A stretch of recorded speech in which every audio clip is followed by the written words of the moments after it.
Shalom, Tuhan telah menghantar keluarga kita memasuki bulan September 2020 ini, sekalipun kita masih menghadapi masa-masa sulit karena mewabahnya virus corona. Kiranya semua itu membuat iman kita semakin teguh. Selalu berdoa kepada Tuhan supaya virus corona segera lenyap dari bumi ini.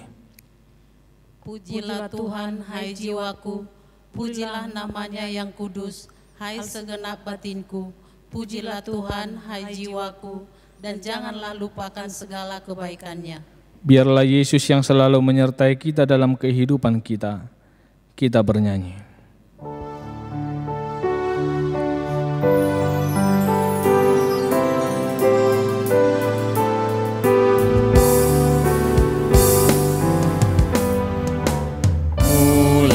Muliakan Allah Bapa, muliakan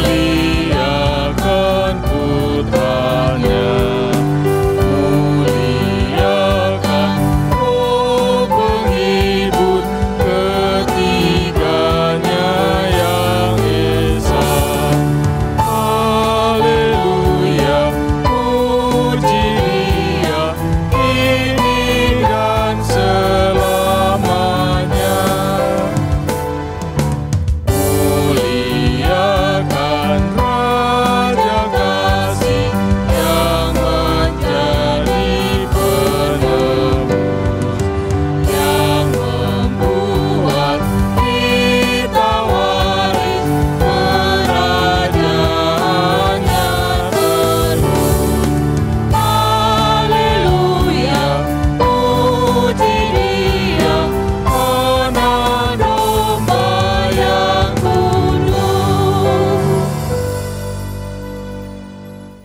Di dalam nama Allah Bapa dan nama Anaknya Tuhan Yesus Kristus dan nama Roh Kudus yang menciptakan langit dan bumi.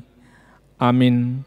Sebab jalan-jalan Tuhan adalah lurus dan orang benar menempuhnya, tetapi pemberontak tergelincir di situ. Haleluya. Haleluya. Haleluya. Haleluya.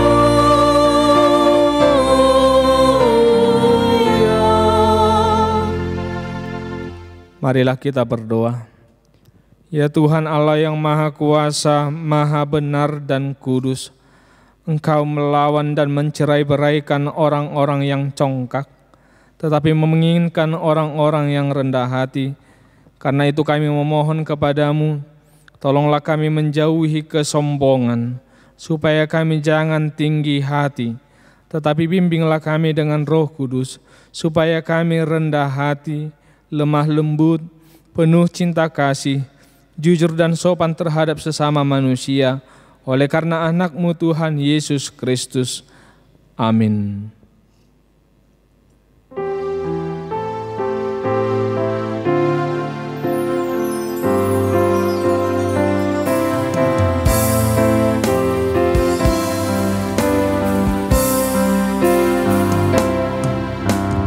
Tuhanku Yesus, Raja alam raya, Allah dan manusia. Kau kasih, kau junjunganku bagi aku yang akan. Hukum Taurat dalam ibadah Minggu Keluarga hari ini, yaitu hukum Taurat ketiga dengan maksudnya. Hukum Taurat ketiga, jangan menyebut nama Tuhan Allah dengan sembarangan, sebab Allah akan menghukum orang yang menyia-nyiakan namanya. Maksudnya adalah, kita harus takut serta kasih kepada Allah, sebab itu jangan mengutuki, mengumpat, memakai guna-guna, berbohong, menipu dengan memakai nama Allah. Sebab hanya dalam penderitaan dan di dalam doa serta puji-pujianlah kita layak menyebut nama Tuhan Allah. Demikian hukum Taurat Tuhan. Marilah kita memohon kekuatan dari Tuhan untuk melakukan hukum-Nya. Ya Tuhan Allah, Kuatkanlah kami melakukan yang sesuai dengan hukum-Mu. Amin.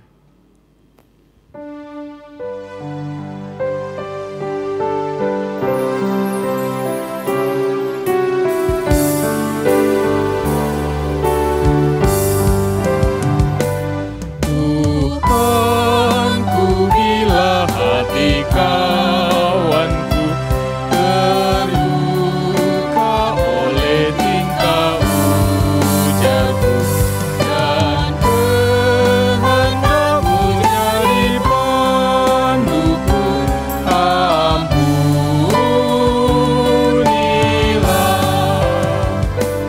jikalau tuturku tak semena, dan aku tolak orang berkesan. Pikiran dan tuturku bercela, ampunilah.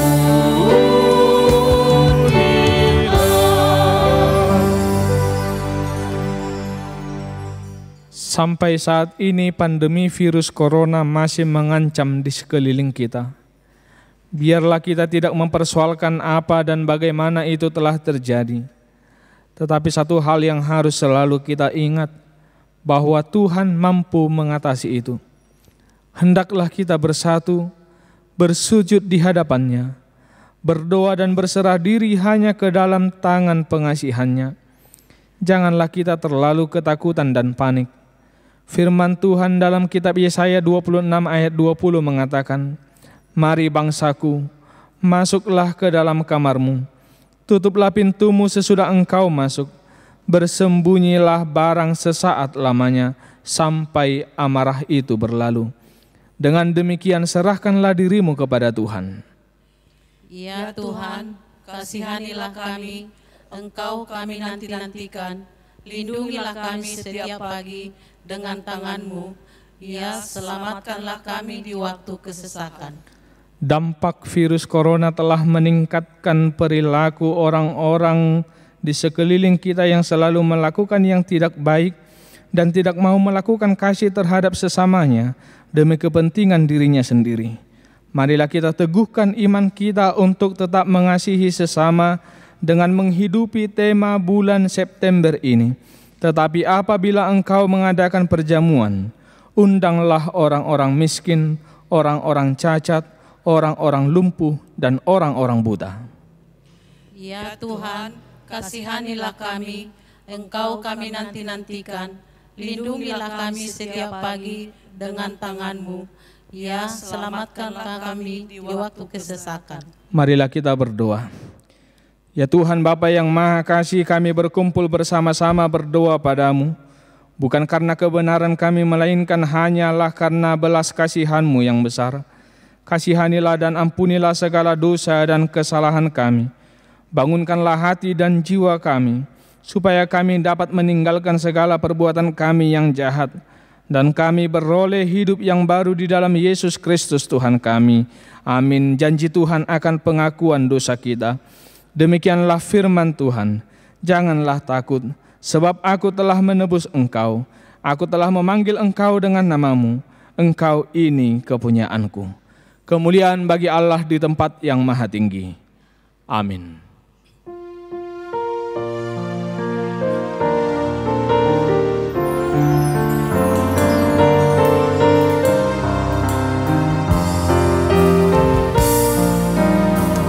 Ya Tuhanku, apabila ku renungkan pemberian-Mu dalam penebus, ku tertegun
Epistel pada minggu hari ini terambil dari kitab Kejadian pasal 37 ayat 23 hingga ayat 30. Kita membacanya secara responsoria. Baru saja Yusuf sampai kepada saudara-saudaranya, mereka pun menanggalkan jubah Yusuf, jubah maha indah yang dipakainya itu. Dan mereka membawa dia melemparkan di dalam sumur.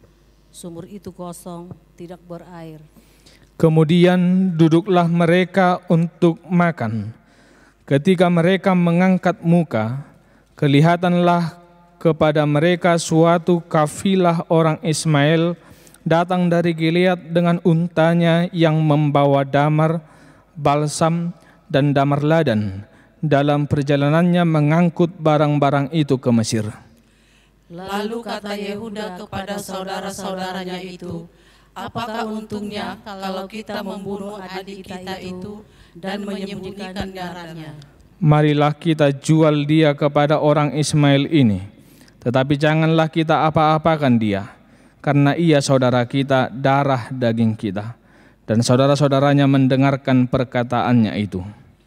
Ketika ada saudara-saudara Midian lewat, Yusuf diangkat ke atas dari dalam sumur itu, kemudian dijual kepada orang Ismail itu dengan harga 20 sikal perak. Lalu Yusuf dibawa mereka ke Mesir. Ketika Ruben kembali ke sumur itu, ternyata Yusuf tidak ada lagi di dalamnya. Lalu dikoyakkannyalah lah bajunya. Dan kembalilah ia kepada saudara-saudaranya, katanya, anak itu tidak ada lagi, kemanakah aku ini? Demikianlah pembacaan firman Tuhan. Berbahagialah orang yang mendengar firman Allah serta memeliharanya. Amin.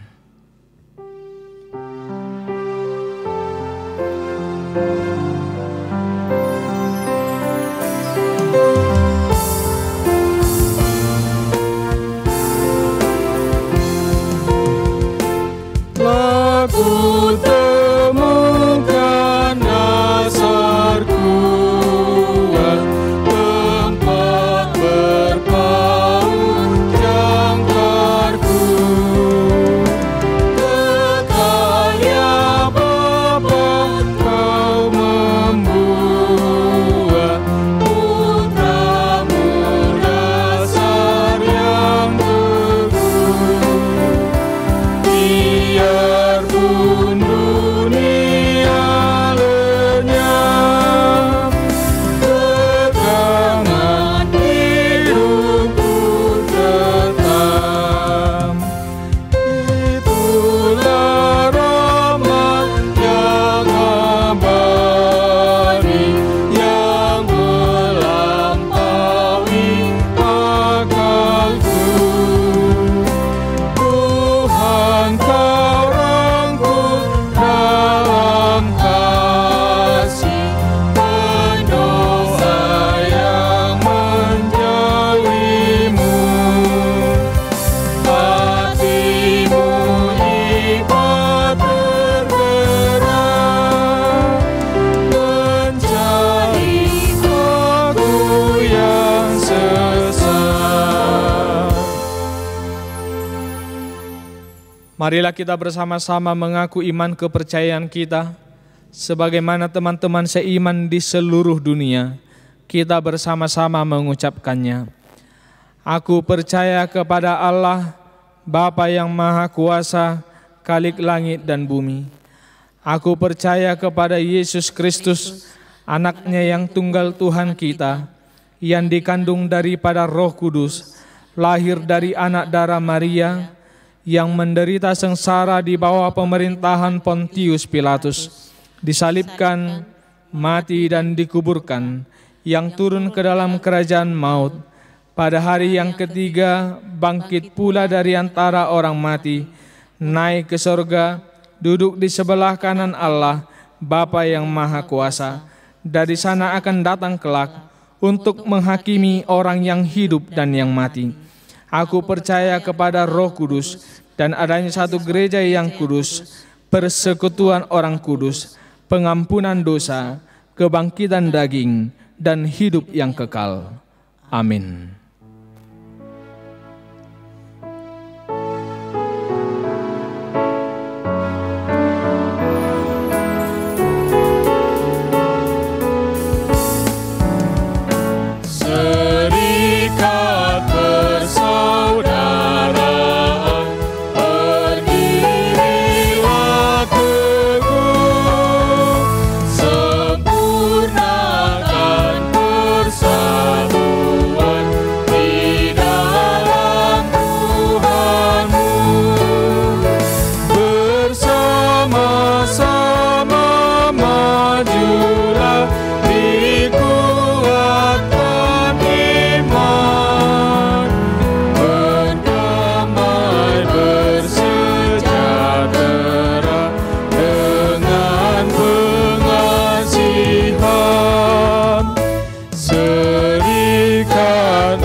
Damai sejahtera Allah yang melampaui segala akal, itulah kiranya yang memelihara hati dan pikiranmu di dalam Kristus Yesus Tuhan kita.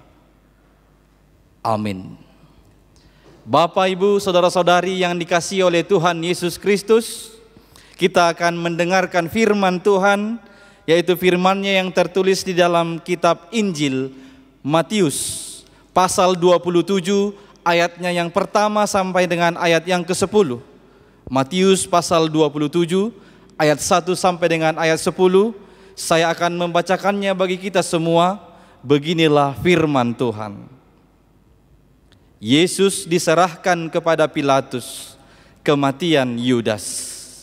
Ketika hari mulai siang, semua imam kepala dan tua-tua bangsa Yahudi berkumpul dan mengambil keputusan untuk membunuh Yesus.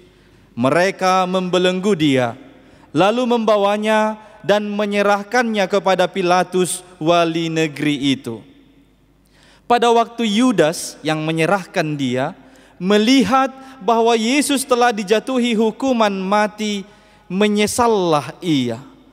Lalu ia mengembalikan uang yang 30 perak itu kepada imam-imam kepala dan tua-tua dan berkata, "Aku telah berdosa karena menyerahkan darah orang yang tak bersalah." Tetapi jawab mereka, "Apa urusan kami dengan itu? Itu urusanmu sendiri." Maka ia pun melemparkan uang perak itu ke dalam bait suci, lalu pergi dari situ dan menggantung diri. Imam-imam kepala mengambil uang perak itu dan berkata, "Tidak diperbolehkan memasukkan uang ini ke dalam peti persembahan, sebab ini uang darah." Sesudah berunding, mereka membeli dengan uang itu tanah yang disebut tanah tukang periuk untuk dijadikan tempat pekuburan orang asing. Itulah sebabnya tanah itu sampai pada hari ini disebut tanah darah. Dengan demikian genaplah firman yang disampaikan oleh Nabi Yeremia. Mereka menerima 30 uang perak, yaitu harga yang ditetapkan untuk seorang menurut penilaian yang berlaku di antara orang Israel. Dan mereka memberikan uang itu untuk tanah tukang periuk, seperti yang dipesankan Tuhan kepadaku. Demikian firman Tuhan. Bapak, Ibu, keluarga yang diberkati oleh Tuhan Yesus, adakah di antara kita yang pernah bertemu atau mengenali seseorang dengan nama Yudas? Saya sepanjang perjalanan kehidupan ini agaknya belum pernah bertemu dengan orang yang bernama Judas. Dari sekian banyak nama tokoh Alkitab yang kita pakai, hanya nama Judas yang enggan dipakai oleh orang, terutama orang-orang Kristen.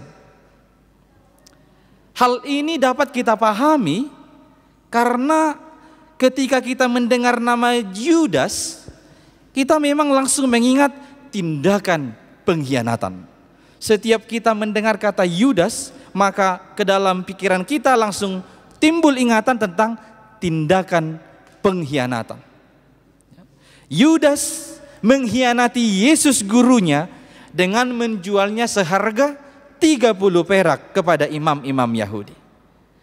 Menjual Yesus seharga 30 perak. Ini adalah sebuah penghinaan. Berapakah harga sebuah nyawa sebenarnya? Atau bisakah kita menjual manusia? Topik minggu hari ini menyebutkan manusia tidak untuk diperjualbelikan. Ini tegas, manusia tidak untuk diperjualbelikan. Jadi tidak usah lagi tanya berapa harga seorang nyawa. Tidak usah lagi tanya bisakah menjual manusia atau tidak. Sebaiknya marilah kita memahami topik ini, yaitu topik yang mengatakan manusia tidak untuk diperjualbelikan. Marilah kita memahaminya dengan 3 penekanan di bawah ini. Sekaligus ini menjadi 3 perbuatan yang harus kita jauhi, 3 perbuatan yang harus kita hindari dari kehidupan orang percaya. Yang pertama adalah mencintai uang atau materi. Uang dapat membuat mata kita silau. Uang dapat membuat manusia gelap mata sehingga menghalalkan berbagai perbuatan nista, menghalalkan berbagai perbuatan keji untuk mendapatkannya. Bapak Ibu yang terkasih dalam nama Tuhan Yesus Kristus, nama Yudas dalam perjanjian baru muncul sebagai salah satu dari 12 murid-murid Tuhan Yesus. Sejak awal kita tahu nama Yudas ini memiliki tugas yang berhubungan dengan uang, karena ternyata dia memang seorang bendahara. Di dalam Yohanes 13 ayat 29 disebutkan Yudaslah pemegang uang kas. Di pasal sebelumnya juga disebutkan bahwa Yudas ini adalah orang yang sangat mempedulikan uang. Ketika Maria menuangkan minyak narwastu ke kaki Yesus, Yudas yang berkata, "Kenapa minyak itu tidak dijual saja, terus uangnya kita bagi-bagikan sama orang miskin?" Padahal saat itu Yesus tahu isi hati Yudas. Di situ juga kita tahu bahwa Yudas sering mencuri uang kas. Maka pernyataan dia kepada perempuan atau kepada Maria itu adalah supaya dia lebih banyak uang dari uang kas yang bisa dicurinya. Sekali lagi, Yudas ditampilkan dalam Alkitab sebagai seorang yang mempedulikan uang di dalam kehidupannya. Hingga pada cerita ini, cerita Yudas menjual Yesus ini, karena Yudas lebih mencintai uang, dia menjadi gelap mata, menjual Yesus yang adalah gurunya sendiri, menjual Yesus yang adalah orang yang selalu mengajarinya, menjual Yesus yang adalah orang yang dengannya dia selalu bersama, yang dengannya dia selalu dekat, karena dia bendahara persekutuan itu pada waktu itu. Yudas tega menjual Yesus seharga 30 perak. Ini disetarakan dengan upah atau biaya makan seorang pegawai 2-3 bulan katanya. Yudas tega menjual Yesus hanya karena cinta akan uang. Cinta uang memang telah menggelapkan mata Yudas. Benarlah firman Tuhan yang tertulis dalam 1 Timotius 6 ayat 10 yang berkata, karena akar segala kejahatan ialah cinta uang. Di upasa Batak disebut Pak Ni Manuk Patu Rengreng Marara Mata Mida Hepeng. Jauhilah kebiasaan buruk ini. Karena kebiasaan ini telah membuat Yudas dikuasai oleh iblis sehingga gelap mata dia menjual gurunya sendiri. Bapak Ibu yang terkasih dalam nama Tuhan Yesus Kristus, janganlah pernah menjual Yesus hanya karena ingin hidup berkelimpahan harta dan materi. Janganlah juga pernah atau melakukan memperjualbelikan manusia, siapapun. Sebab kita tahu di dalam Kristus kita bukan milik kita sendiri lagi. Orang lain itu bukan milik kita sendiri lagi. Kita adalah milik Kristus. Kita telah ditebus dan harganya telah dibayar lunas oleh Tuhan Allah di dalam Yesus melalui nyawa Tuhan Yesus. Fakta ini, hal tersebut mengajarkan kita supaya kita lebih menghargai hidup kita ini, supaya kita lebih menghargai hidup orang lain. Yang kedua, menyesal tapi tidak berubah. Nas ini mengatakan setelah Yudas melihat Yesus ditangkap, Yesus dibelenggu dan sudah diputuskan supaya dihukum mati, Yudas menyesal. Memang penyesalan selalu datang terlambat. Pertanyaannya sekarang, apakah penyesalan dapat membuat sesuatu menjadi lebih baik? Jawabannya dua, mungkin ya, mungkin tidak. Tergantung dari tindakan apa yang diperbuat setelah seseorang itu menyesali sesuatu. Tindakan apa yang kita perbuat setelah kita menyesal. Yudas setelah dia menyesali perbuatannya itu, disebutkan dalam Alkitab, dia pergi menemui imam-imam Yahudi. Dia pergi menemui tua-tua yang ada di bait suci. Dan disebutkan dia mengembalikan uang 30 perak itu. Dia berpikir dengan mengembalikan 30 perak itu maka seluruh perbuatannya selesai. Ternyata tidak. Ya. Ketika dia pergi menemui imam-imam Yahudi dan tua-tua, apakah memperbaiki keadaan yang dialami Yudas? Jawabannya tidak. Justru membuatnya makin tersudut. Justru membuatnya menjadi semakin rumit di dalam keadaannya. Jawaban imam membuatnya buntu, akhirnya bunuh diri pada waktu itu. Itulah upah penyesalan yang tanpa perubahan. Memang kata menyesal yang dipakai dalam teks ini adalah metameletetes. Metameletes, bukan metanoia. Metameletes itu berarti menyesal tanpa pertobatan. Metameletes itu berarti menyesal tanpa perubahan hidup. Dia tahu, dia sadar bahwa dia sudah salah, tapi dia tidak berubah atau tidak merubah kehidupannya dari kesalahan itu. Kalau kita bandingkan dengan Simon Petrus, ini juga adalah murid Yesus yang pernah berdosa dengan menyangkal Tuhan Yesus sebanyak 3 kali. Tapi dalam pemberitaan Alkitab kita tahu bahwa Simon Petrus akhirnya menyesali perbuatannya itu dan dia berubah dengan datang menemui persekutuan murid-murid setelah Yesus mati. Kemudian dia datang menjumpai Tuhan Yesus setelah kebangkitannya. Tindakan Simon Petrus menemui murid-murid yang lain dan menemui Yesus yang bangkit itu menunjukkan dia berubah. Dia bertobat. Petrus sadar salah menyangkal Yesus, akhirnya kemudian dia berubah kesalahannya itu. Itulah yang membuat dia, kita tahu selanjutnya Simon Petrus disebutkan menjadi pekabar Injil yang gigih. Simon Petrus menunjukkan perubahan. Simon Petrus menunjukkan pertobatan dan Tuhan Yesus menerimanya. Bapak Ibu saudara-saudari yang terkasih, perilaku demikianlah harusnya kita tiru. Jika engkau pernah melakukan salah, Jika engkau pernah melakukan dosa, sadarlah akan kesalahanmu itu, sadarlah akan dosamu itu, menyesallah akan dosa-dosamu itu, dan berbaliklah dari dosa-dosa dan kesalahanmu itu. Kembalilah kepada Tuhanmu, Tuhan kita Yesus Kristus. Sebab kita harus tahu, Tuhan Yesus akan senantiasa mau menerima dan mengampuni kita. Yang ketiga, ini yang terakhir, menambah kesusahan orang lain. Ini dapat kita lihat dari sikap imam-imam kepala dan tua-tua.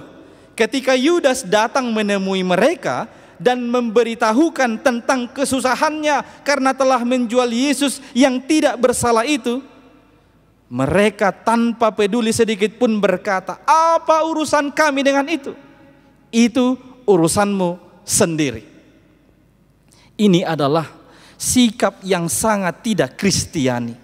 Setelah apa yang mereka inginkan mereka peroleh, mereka tidak peduli sedikit pun dengan kesusahan Yudas.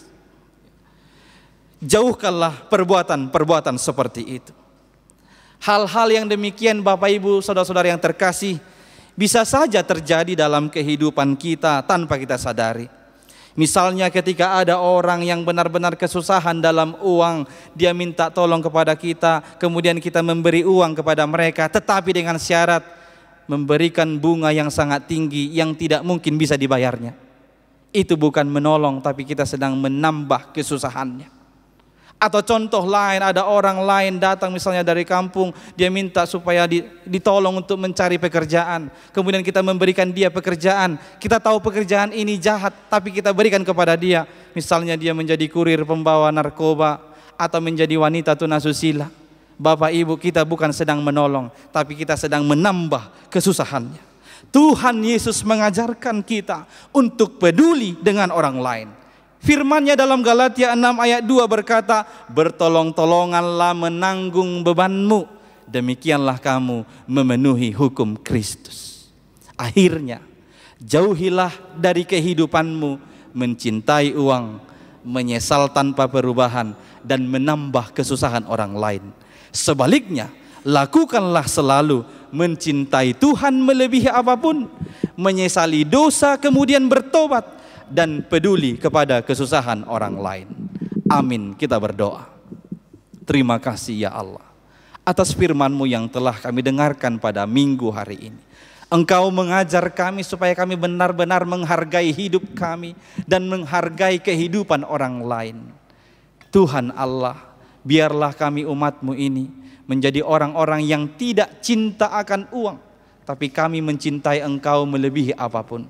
Dan ajarlah kami ya Tuhan, supaya kami mampu menyesali segala kesalahan dan dosa kami, dan juga kami mau bertobat, berubah dari dosa dan kesalahan kami itu. Tolonglah kami ya Tuhan, supaya kami peduli dengan kesusahan orang lain yang ada di sekeliling kami. Oleh pertolongan Roh Kudus-Mu, mampukan kami melakukan firman-Mu dalam kehidupan kami sehari-hari. Tuhan, kami berdoa bagi seluruh jemaat-Mu, mulai dari anak-anak hingga orang tua, hingga yang sudah lanjut usia. Tolong Tuhan berkati umat-Mu ini, jauhkan dari sakit penyakit, berkati kehidupannya setiap hari penuh dengan damai sejahtera, sukacita, kebahagiaan dan rezeki atas pekerjaan tangan mereka. Jauhkan daripada kami Tuhan sakit penyakit, secara khusus pandemi Corona-19 yang masih ada di sekitar kami Tuhan. Biarlah kami seluruh umat-Mu ini tetap memiliki daya tahan tubuh yang kuat, sehingga kami mampu berjuang dalam kehidupan ini melawan virus-virus yang berada di sekeliling kami. Tuhan, kami mohon, segeralah sembuhkan bumi ini, segeralah sembuhkan dunia ini Tuhan, supaya kami dapat kembali melakukan segala kegiatan kami seperti biasa. Tuhan, dengarlah doa permohonan kami ini, yang kami haturkan hanya melalui nama anak-Mu, Yesus Kristus Tuhan dan Juru Selamat kami. Amin.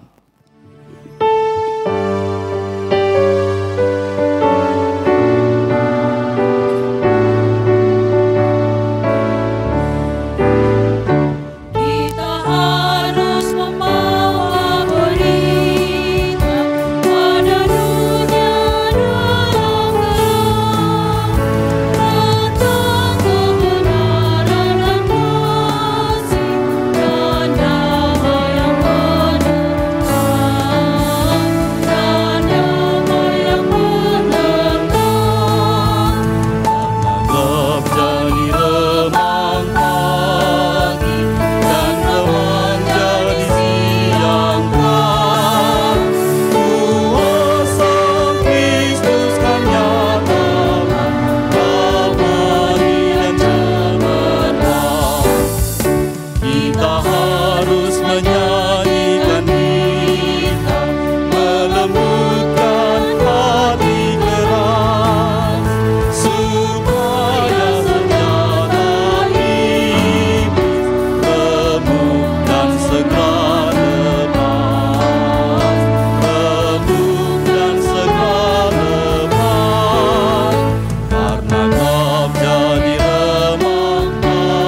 marilah kita berdoa untuk menyerahkan persembahan kita kepada Tuhan.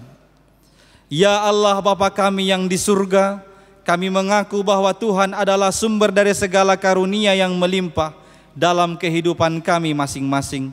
Sebahagian daripada karunia itu kami serahkan kembali sebagai persembahan kepada Tuhan. Terimalah dan berkatilah persembahan umat-Mu ini, agar dapat kami pergunakan untuk pekerjaan dan pelayanan kerajaan Tuhan di dunia ini. Bukalah hati kami untuk mengenal betapa banyak berkat dan karunia yang kami peroleh dari Tuhan, supaya kami senantiasa bersyukur kepadamu di dalam nama Yesus Kristus Tuhan kami. Amin.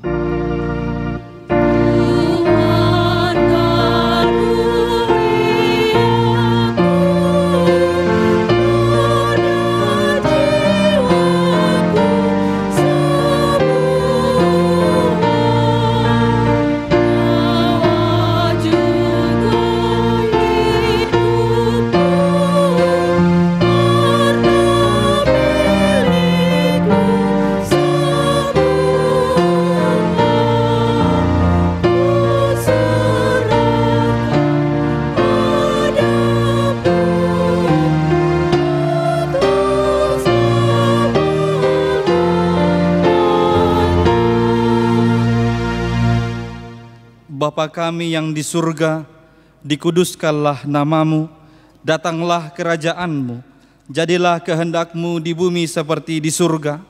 Berikanlah kami pada hari ini makanan kami yang secukupnya, dan ampunilah kami akan kesalahan kami, seperti kami juga telah mengampuni orang yang bersalah kepada kami. Dan janganlah membawa kami ke dalam pencobaan, tetapi lepaskanlah kami daripada yang jahat.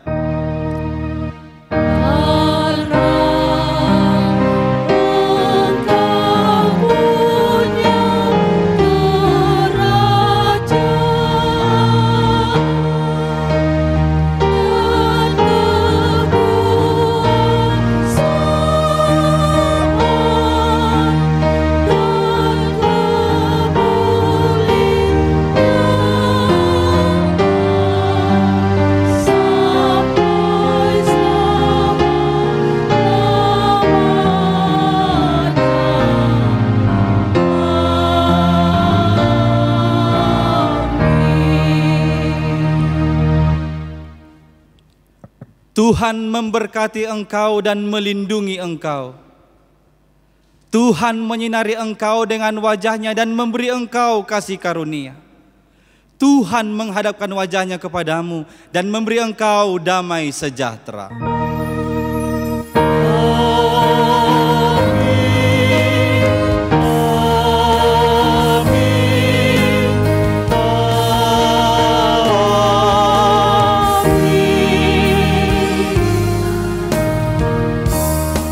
Shalom, selamat hari Minggu bagi kita semua.